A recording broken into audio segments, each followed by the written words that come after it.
Greetings, this is tirra-olufemi, back again for part 2 as I watched the video that I made in part 1. It came to me that I needed to add just a little bit more.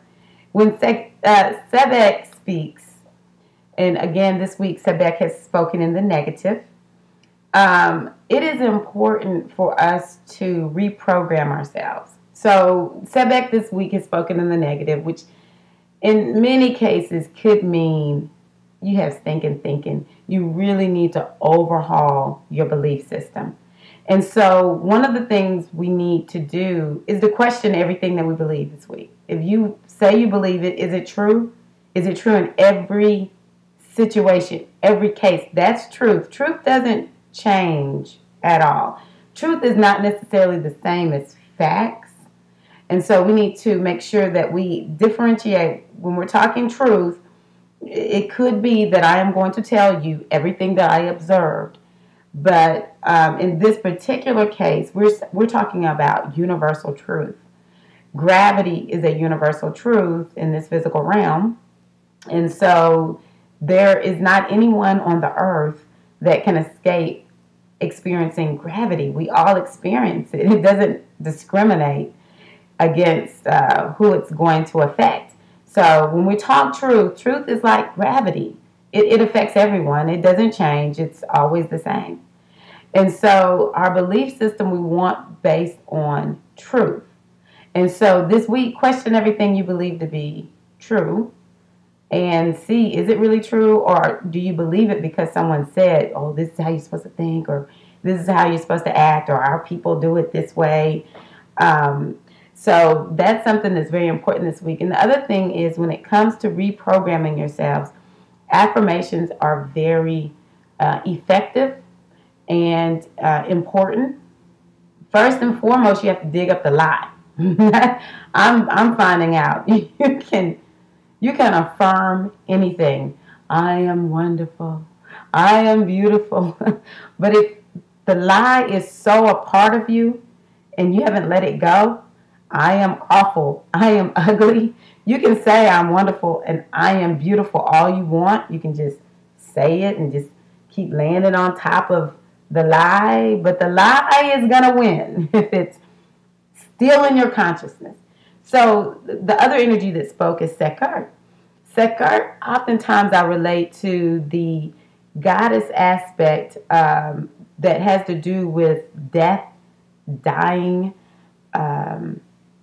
transition, radical transformation. So names that you may be familiar with or not are Oya, O-Y-A, Sekhmet, which is an energy out of ancient Egypt or Kemet, Kali, out of the Hindu tradition, Pele. So these are all energies that it's the same energy, just different names from different cultures. And this energy says you need to let go of some things. You need to surrender. You need to die. When Sekert is on the scene, it's time for some stuff to die. Okay? Let the lies die. Die, lie. Let's let them die. Let them go. Let it go. What do you have to lose? But this is what happens. We have an identity.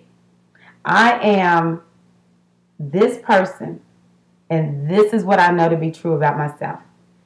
When we have an identity that is more egoic than based on truth, when we start thinking about letting go of that identity, it becomes very scary. Because if I let go of who and what I have believed myself to be all of this time, then who am I? I remember being in that spot. If I let go of feeling like I'm the worst person on the face of the earth, even though there was no basis to me feeling that way, but I thought to myself, I have lived for so long feeling like I'm the most horrible person on the face of the earth.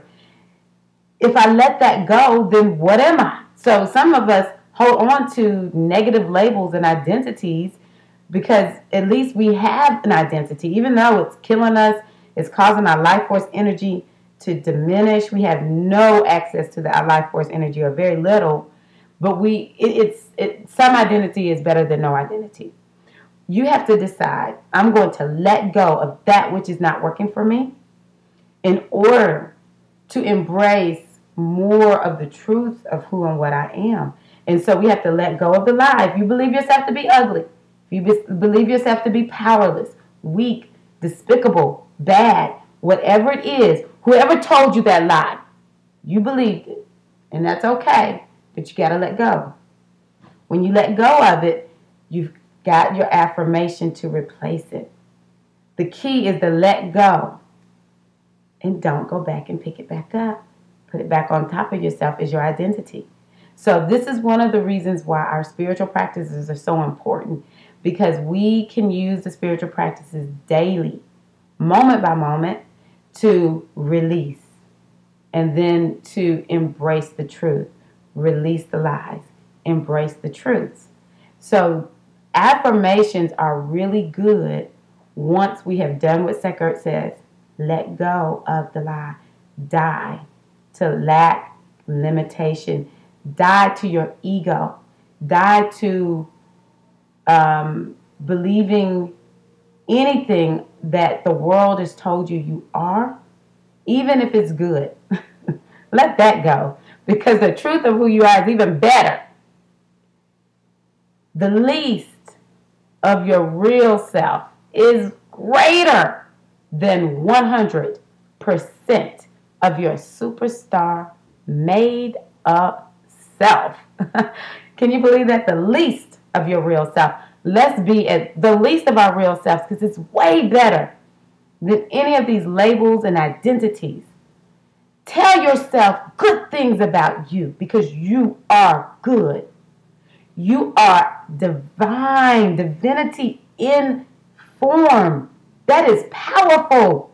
You didn't just get dropped into a body. You chose to come into physical form. You helped yourself come here. You helped birth yourself into consciousness. And so you are wonderful. You are fantastic. And if you don't believe that about yourself, this is a week for you to work on that. This is a week for you to release the lies and embrace the truth. And one of the ways you can do that is through affirmations. Say positive things in place of negative things. You've got to let the negative go. And then reprogram your brain. Reprogram your consciousness to default to the truth, the goodness of who and what you are. This is Tirra-Olufemi, your goddess guru, here with a word of inspiration to assist you along your way with your week. May you feel inspired to be you. Blessings of peace, love, and joy.